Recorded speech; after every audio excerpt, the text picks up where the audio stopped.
amazing, wonderful innovations to remember that at its core is human to human interaction. Mm. And all we're doing is we're taking that and we're dressing it up in all of this new tech and all this new stuff, but to really remember that that's kind of what all these platforms are based on relationships. Yeah.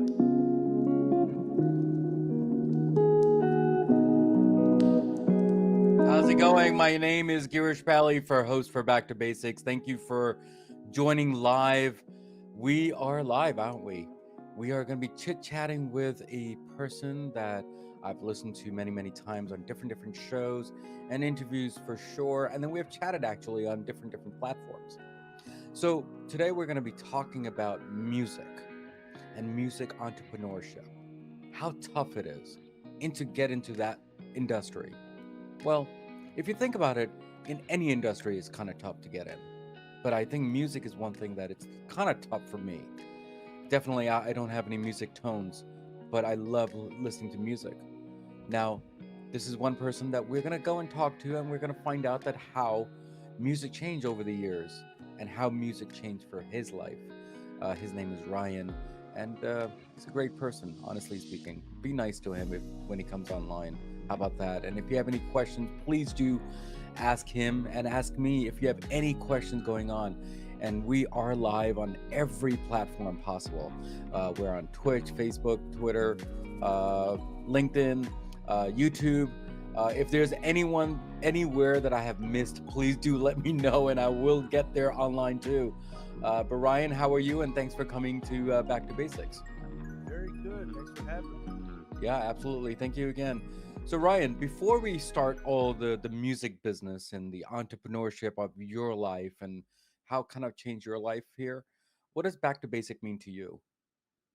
I think that it's important to for the fundamentals, even as we're bombarded with information on new tech and Web3 and all this amazing, wonderful innovations, to remember that at its core is human to human interaction.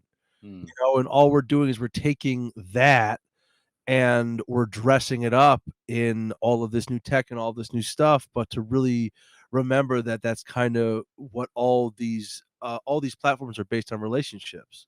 Yeah. Thank you so much, Ryan, for coming on the show, and definitely, I'm so honored for you to be here. There's one thing, obviously, music definitely touches my heart in every music possible. When someone asks me that, what type of music do you like? Honestly, I don't have an answer because I listen to everything. Right? Is that same for you? Is that your answer the same way? Yeah, there's only two kinds of music, good music and bad music, Right. and that depends on the listener, and it really you can't.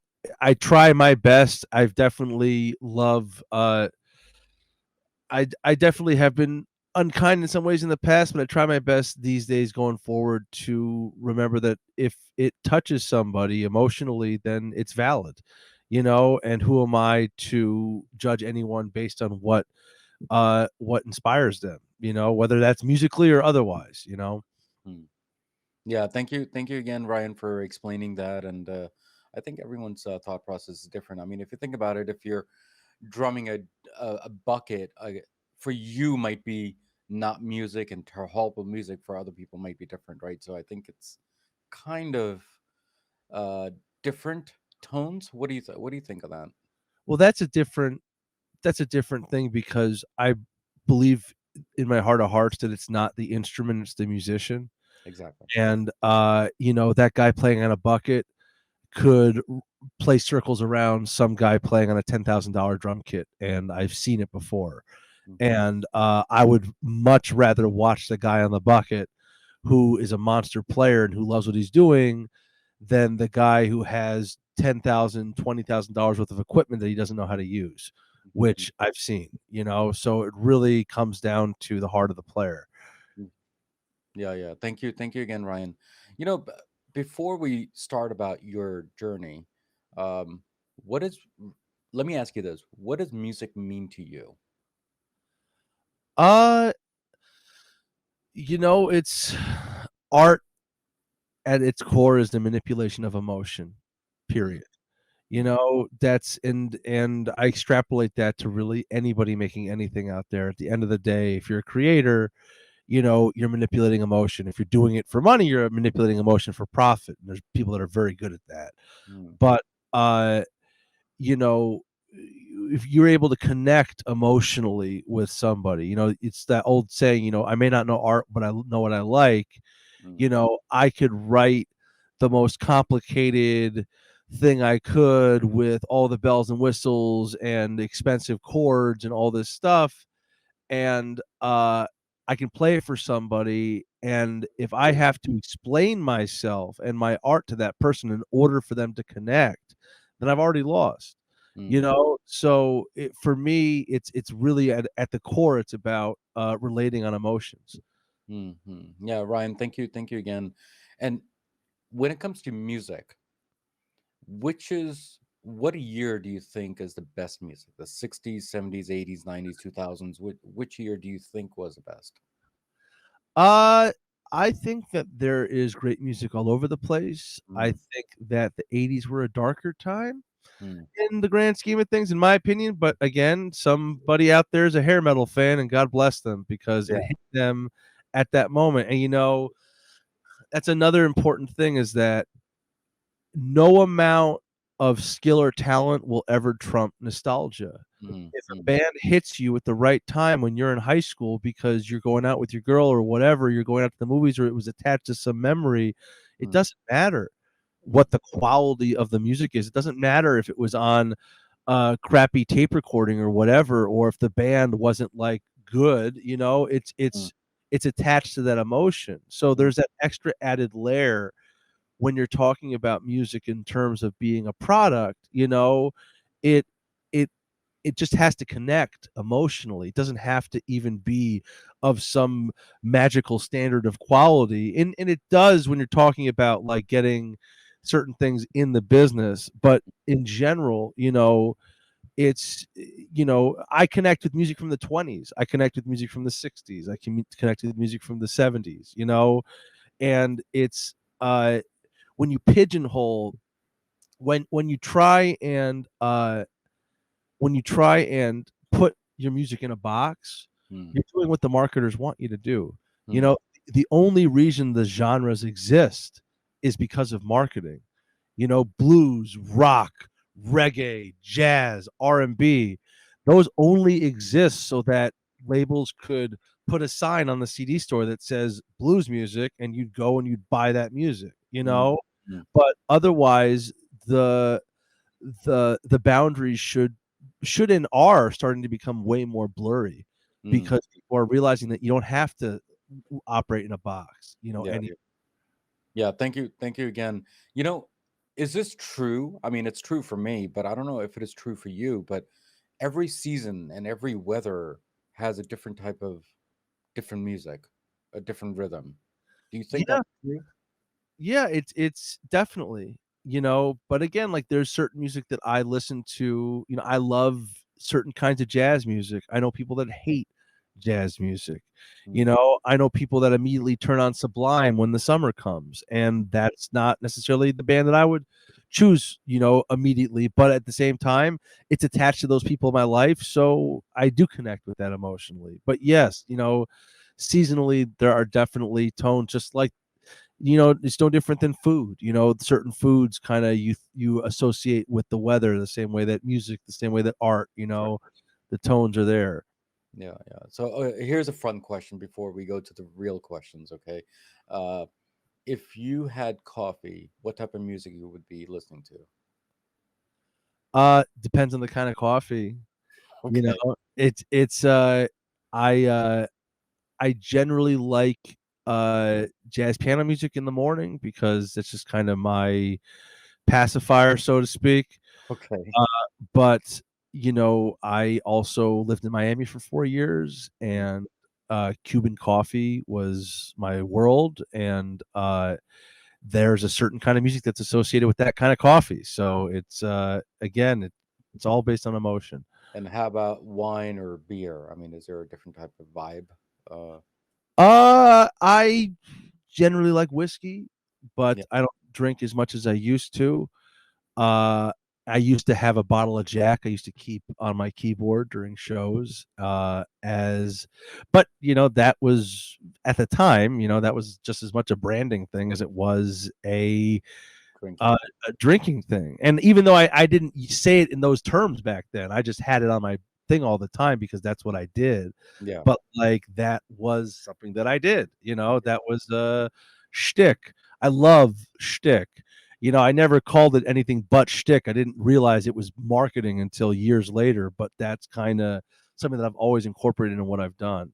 Yeah, yeah, yeah. Sometimes you think of whiskey or cognac, right? You think of cigars, and I was thinking that from same aspect, what type of music that you listen to. A lot of people they listen to blues during the jazz, those type of music during having a cognac type moment. Yeah, and I'll tell you too, the kind of music I listen to isn't necessarily the kind of stuff I play either. Mm, I'm doing a lot of funk music and rock music and all over the place. I'm a working musician, so yep. I'm a session piano player. I play everything. Mm, If there's enough money on the table and you tell me there's a hair metal band that needs a piano player for the night, like, why not? yeah, You know, and that's it's no different than a carpenter who builds a chair versus builds a table versus builds a dresser. If you're a carpenter, you know the basics of carpentry, you can make it work. If you're a yeah, musician, you know the basics of music, you can move in between genres if you have the education. yeah, yeah, yeah, yeah. Thank you again, Ryan, for that. Now, before I know that we're going to be playing a little music here and there, but before we do that, let me ask you this: nowadays the way the music is doing is, well, there are two parts to this, right? One part is that they're more getting into the techno type of instead of the real type music that I grew up with, that you grew up with. So do you think that is just a phase, or do you think that's a new thing, or is it a something to say?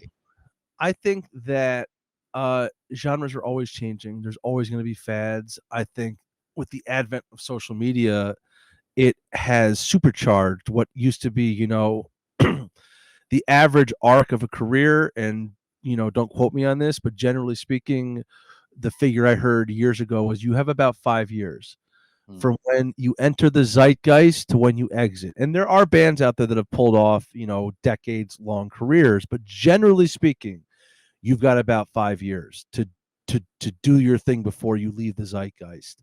And you might still have a career after that, but it'll never be as red hot as it was during that period.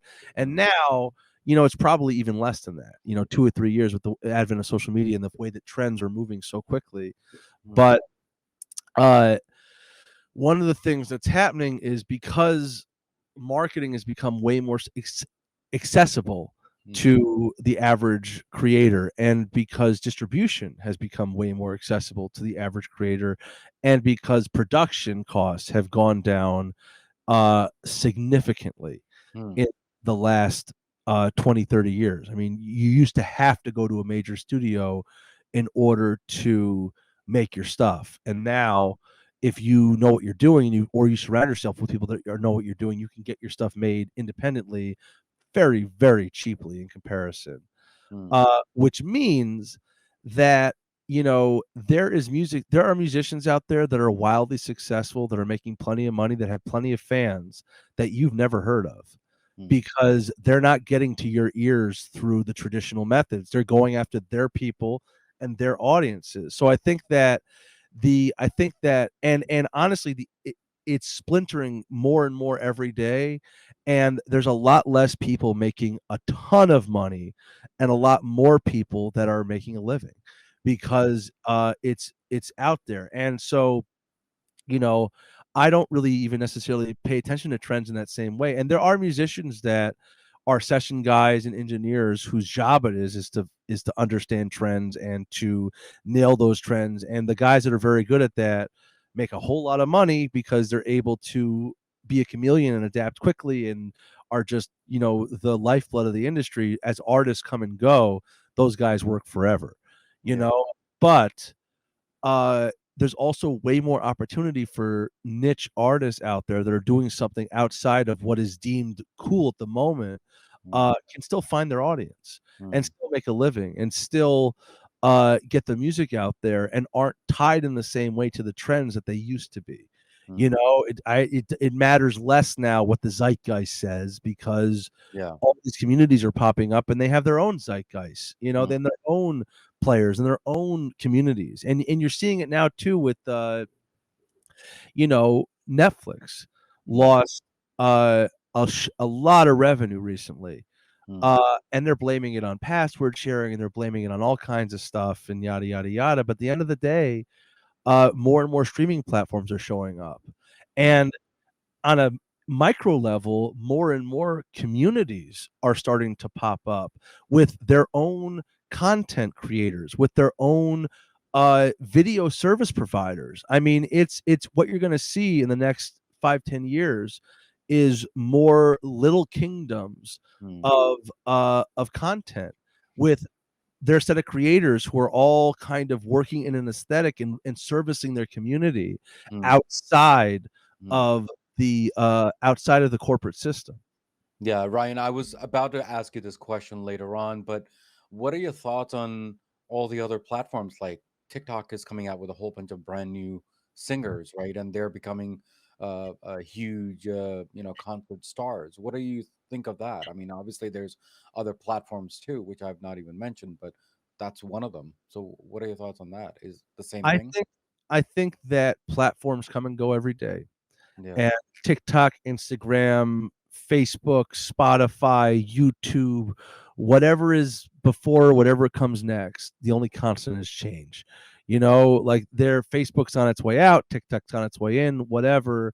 I think that I'm not in a position to be on TikTok for 50 hours a day, nor do I want to be, you know, and even if I did, there's no way I could compete with some 18-year-old who is living and breathing that platform. So I Right. need to either figure out how I can use it as a tool, as part of my tool chest, Mm, and I know, performers. I have one friend in particular who is a harmonica player, who's not a tech guy, who got on TikTok and started doing duet videos with pop artists and blew up, because yeah. of it. Yeah. Uh, and but at the end of the day, it's really important to focus on the brand. Having creators focus on their brand, making sure their brand is strong, making sure that their community exists outside of the platforms. That's like, in the simplest terms, having an email list or a Mm, website, a mm, place, a home for your community to live, that isn't bound by the rules of those platforms, because those platforms don't care about you. They want your money. They want to keep you on the platform. That's their whole game. That's their mm, whole business. And mm, no matter what, and if your interests align with that platform, great, and you can make it work for you. But you know, terms of service change all the time. Facebook, when the pandemic was happening, decided, I think it was 2020 or maybe 2021, they changed their terms of service for streaming, for live streaming, mm, and everyone lost their minds because it was disrupting all of this work that had been done, that like survives on this platform. mm. And if the focus is on the brand and not necessarily the platform, yes, you're going to lose people, moving from one to the other, but those people that stay with you are going to be your hardcore fan base and your customer base. Yeah. But Ryan, thank you again. And before I go to my next question, I think Jason just mentioned his main his hip hop is. I think hip hop is great for him, and I think they just go mainstream, and I think that's the one of the best businesses according to him. But what are your thoughts on that part? I mean, hip hop is huge right now. There's a lot of money to be made. There's also an insane amount of competition in that world. Yeah. And it's if you're a hip hop producer, you're pumping out, and then if you're a beat maker, you're pumping out an insane amount of work, and you're hustling a really hard. It's really, really tough. Mm, Even though, yes, there are the most people making the most money in that part of the business, mm, that doesn't mean that everybody has to move towards that. in order to make money. And I think that's a general fallacy in the creative world in general. You Mm, know, and you look at like the platforms, and we look to the platforms, we look at the people that are most successful on those platforms. The people that are most successful are the influencers, and some of them have millions and millions and millions of views. And creators look to them and say, crap, like I need to get my game together. These guys are killing it, yada, yada, yada.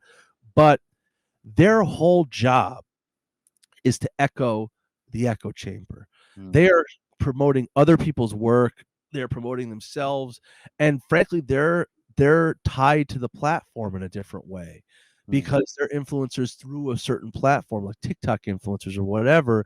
If you're a creator, you know that marketing is the tip of the spear. That mm, hype is the tip of the spear. If you're an influencer, your whole life is hype. You exist in a constant hype state where mm, I need to post every day and all this, because if you don't, you're irrelevant. You're echoing the echo chamber. What are you actually saying? But if mm, you're a creator, if you're making something and people connect with that, you don't have to have that same kind of frenetic energy around what you're doing. You mm, can pull people in, and like they might like me so much to listen to my album, and then they'll wait 6 months to a year, and yeah, I might lose some people along the way because I'm not constantly dripping them stuff, but mm, like the people that I create a stronger connection with are going to be with me when I release my new material. mm, And like I'm not posting every day. I'm posting like every other day, you know, every 2 days. I'm not obsessing about the time I'm posting, and like with the hip hop stuff, again, it's the market is oversaturated right now with mm, people in that business, and the ones who are making really cool stuff, who are it's the ones who are unique that mm. like you in general, if I'm sorry to keep to jump all over the No, place, no, but no. You're totally fine. You're totally fine. Go ahead. know, uh, as creators, if we only ever answered the needs of the market, Mm, art would suffer.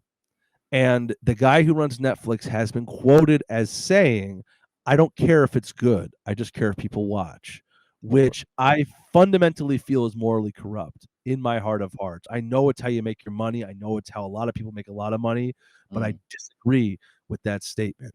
You know, it is the creators who are making new stuff who start off, people are like, what the hell is that? Like, mm, then it gains traction and then new incredible things come up. So if you're only focused on what the market wants as a creator, nothing new or innovative ever gets made. So you mm, really have to focus on yourself and your art, and then think, okay, where could this fit into the market? Where could I pierce a community that could be into what I'm doing, and then grow out from there, and then have the social proof where it does eventually catch on, and it might enter the zeitgeist and it might not.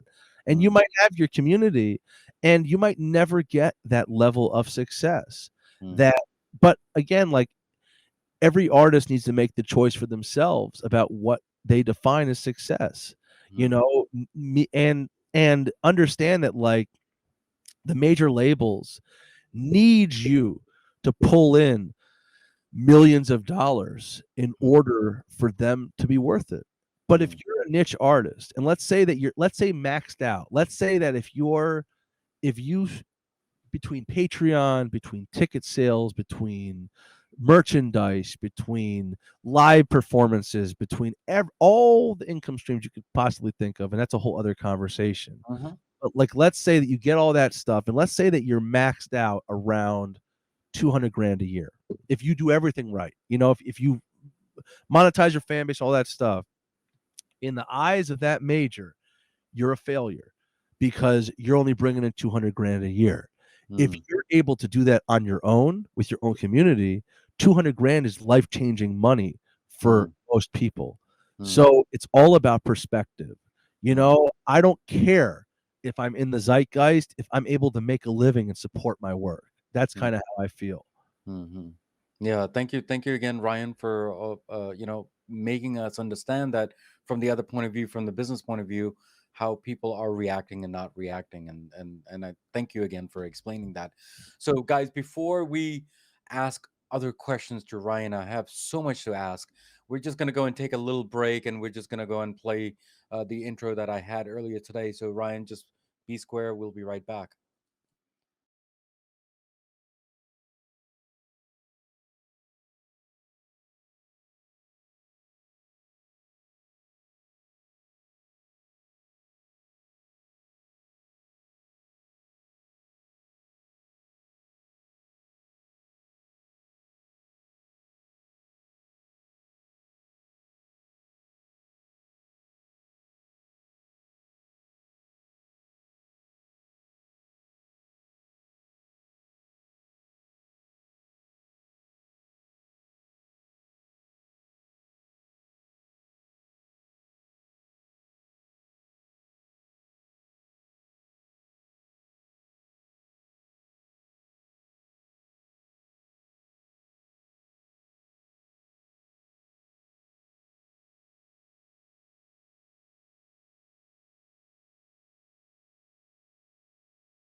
Hey, Ryan, thank you again for coming back onto Back to Basics.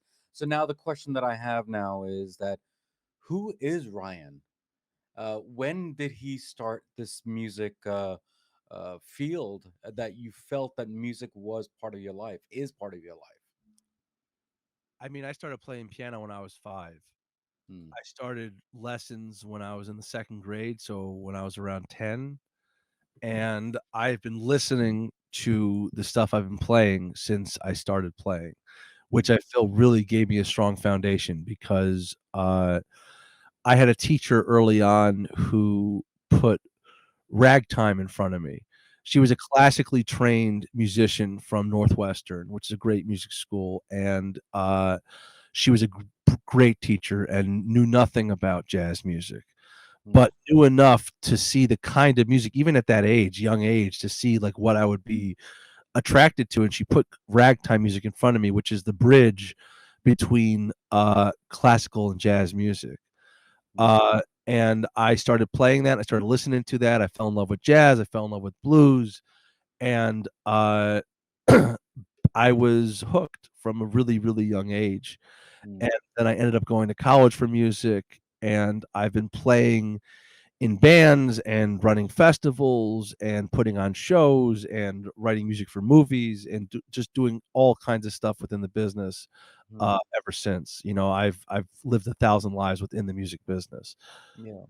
Yeah, Ryan, thank you again. But when did you think that Ryan has arrived? Because what was your biggest hit, your first hit that you said, "Wow, you know what? People are definitely recognizing me." Uh, I knew what I had when I was young. You Okay. know, I knew that I had talent when I was young. I Hmm. was self-aware enough to see that what I'm capable of doing on the piano, uh, not everyone can do, even people that, Hmm. are trained, you Hmm. know, and I'm thankful every day for that talent, and I've been able to really reinforce that talent with years and years and years of building skills at this point, Hmm.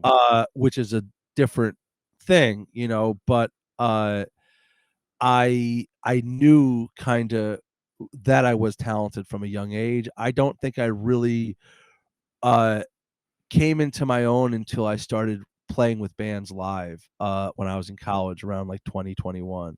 Hmm. Yeah, thank you. You wanna play a certain music from that time if you remember that music? I mean, it was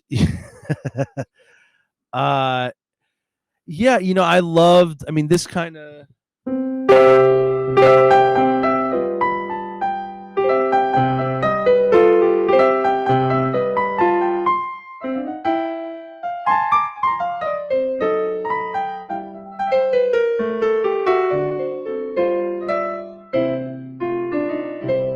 that kinda traditional tones, that kinda traditional jazz music. I mean, Dr. John was a huge inspiration for me. Hmm. He's a piano player from down in New Orleans. Count Basie, Oscar Peterson. Like I loved that, but that's like my wheelhouse. You know, I think every musician has a wheelhouse, and then they move out from there. You know, because I play everything, and I love writing everything, and I'm not necessarily bound to one genre, but that's kind of where my heart began. You know, was with that kind of music. Yeah, Ryan, thank you again for all that. Do you when did you start your band, and can you tell that story if you don't mind? That how did you bring people together into your own group there? Uh, I started my band as a coup Mm, against another uh another musician, okay. and basically it, I reached a point where I just wanted more control. I wanted to and I was tired of working for you know, every step of my career has been like, I can do that. You know, I'm just going to do that. You know, it wasn't like I had to ask permission. It was like, you know, I'd worked for enough band leaders. It's like, come on, man, that eventually I wanted to take over. And I never like, I didn't set out like when I was young, like I want to be a band leader and have my own band. It was just, Oh, it was a very organic mm, thing where like I started working with players, and then because I'm a session player, it gave me a unique advantage because I'm in and out of so many different projects. I meet so many talented musicians, mm, and I stay in contact.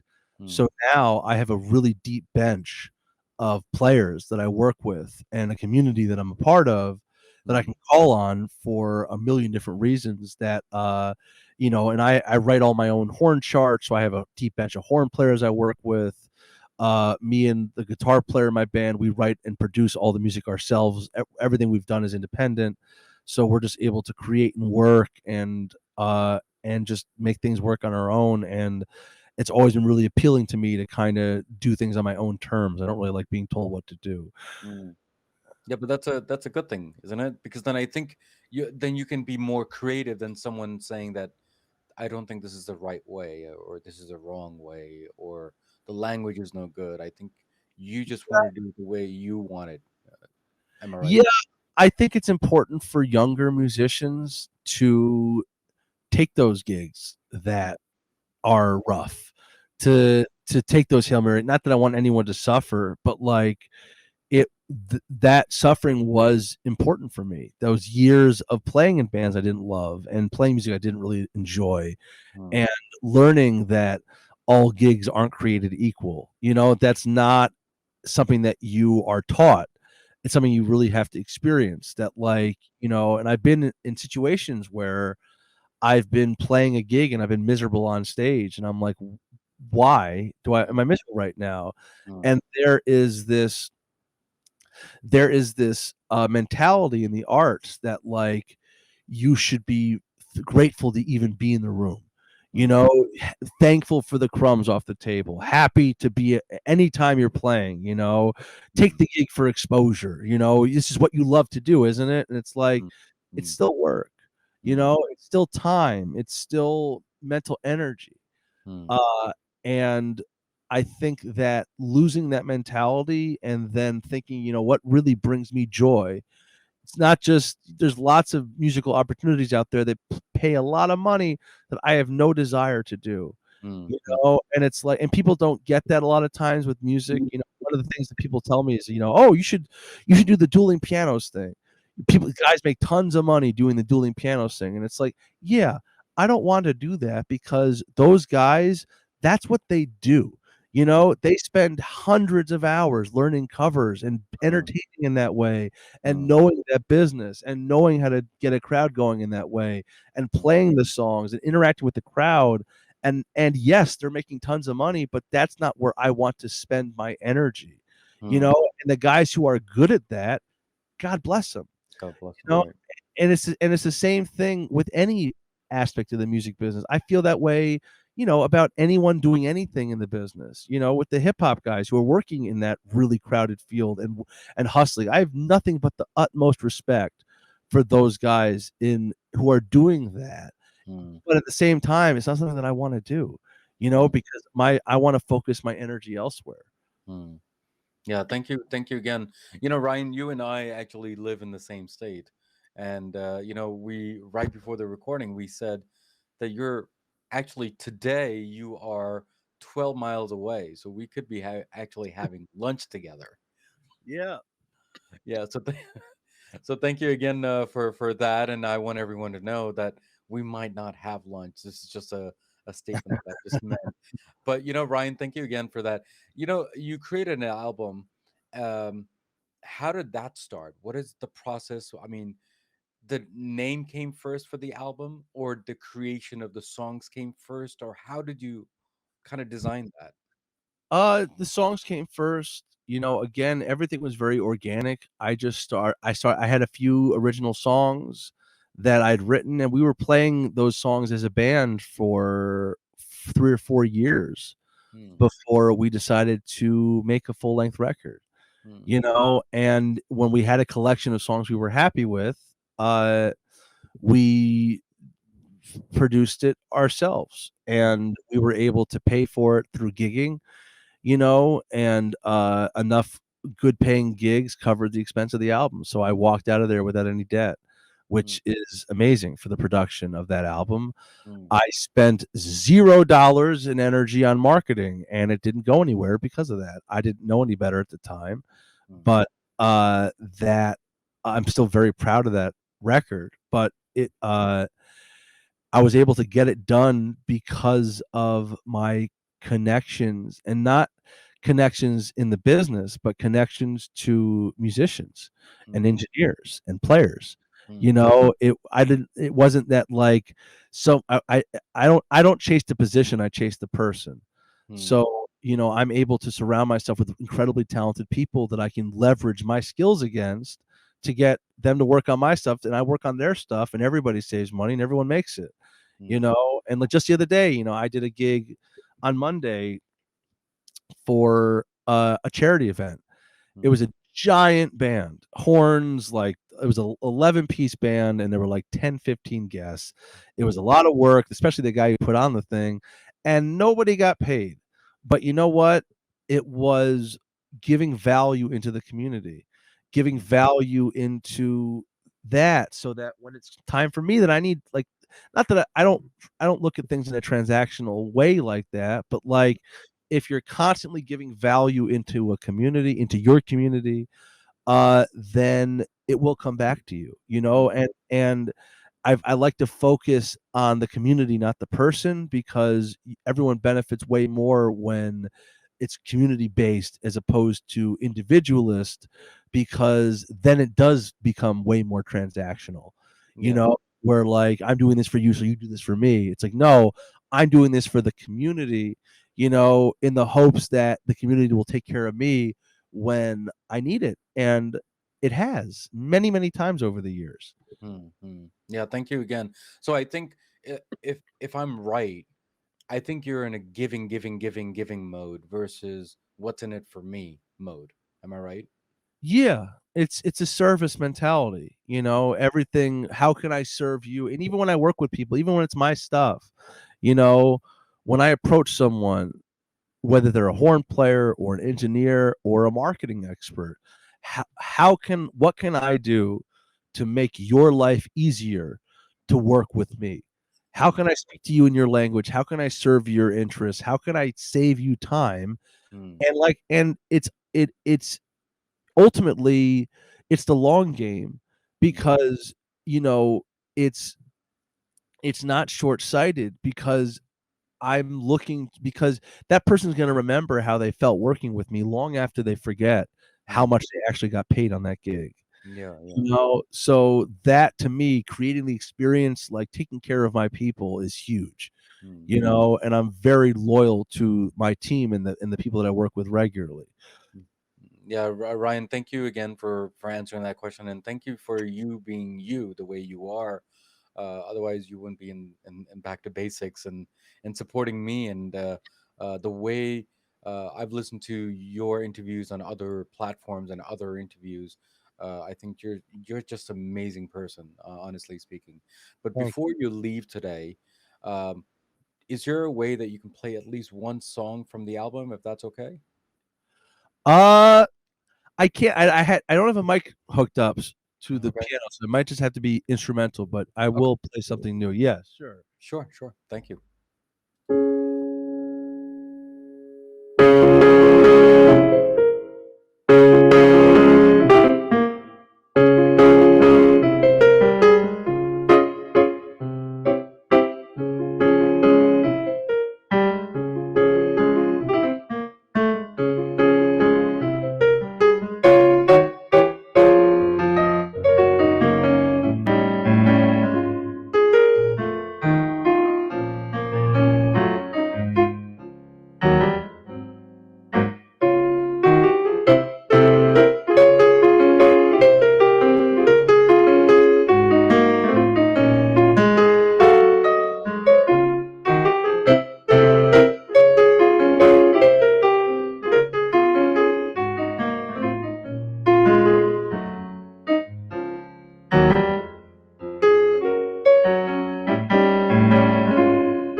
Yeah, Ryan, thank you so much for playing that tone. I think I've heard this before on someone else's platform, but thank you again for playing that.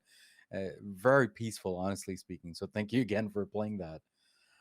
But Ryan, before you leave today, do you have any last words for any of my listeners and my viewers on my show? And how was your journey on Back to Basics too? On top of that, Uh, be good to each other. Keep focusing on your work. Don't get drowned out by the noise. Don't get distracted by the noise. And do what's true to yourself and focus on the fundamentals. Because even with all the crazy cool stuff that's coming out and the tech and all that other stuff, if you aren't sure of yourself and your brand isn't strong, then it's all for naught. yeah, Ryan, thank you again. And before you leave, I think someone actually has a question that do you have a channel or something that we can stream on? And if I'm not mistaken, you are on Spotify, if I'm not mistaken. Yeah, my band is the Shady Street Show Band. Awesome, awesome. And you can find all of my music and all of my information on www.ryan Gregg with two G's music at .com. RyanGreggMusic.com. Yes, I hope the listener has got that information. But if not, you can always message me, and then I will get that information. Or you can just get in touch with Ryan directly on his Instagram also. Yep. Um, so it'll be great to get touch with him. But Ryan, but thank you again for coming here. And how was your journey on Back to Basics too? On top of that. Great hang, man. Thank you for having me. Yeah, absolutely. We've been trying to get in touch each other on to get onto my platform, but finally you're here. So thank you again for the all the support that you're giving me even offline. And whenever you're in town in Asbury Park, I will hop in and hop out because obviously with the weathers, it is getting a little better now. Yeah, Yeah. Thank you again, Ryan, for coming on the show. of course. Have a great day. Take care. God bless.